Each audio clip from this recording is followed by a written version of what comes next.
आता भारतातल्या कोणत्याही नागरिकाला 9 पेक्षा जास्त सिम कार्ड मिळू शकणार नाहीत। यापेक्षा जास्त सिम खरेदी केल्यास दंड आकारला जाणार आहे। तर जम्मू काश्मीर आणि ईशान्य राज्यातील लोक जास्तीत जास्त 6 सिम कार्ड घेऊ शकतील। 26 जून पासून देशात नवीन दूरसंचार कायदा 2023 लागू करण्यात आलाय। 9 पेक्षा जास्त सिम कार्ड घेतल्यास 50,000 ते 2 लाखांपर्यंतचा दंड आकारला जाणार आहे। बनावट सिम घेतल्यास 50 लाखांचा दंड किंवा 3 वर्षांचा तुरुंगवास देण्यात येणार आहे।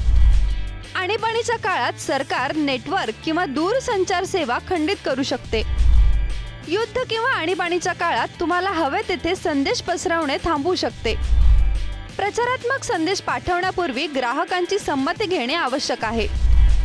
सर्व जुने दूरसंचार कायदे रद्द केले जातील। दूरसंचार परवाना देणे देखील सोपे होईल। रिद्धी म्हात्रे, पुढारी न्यूज।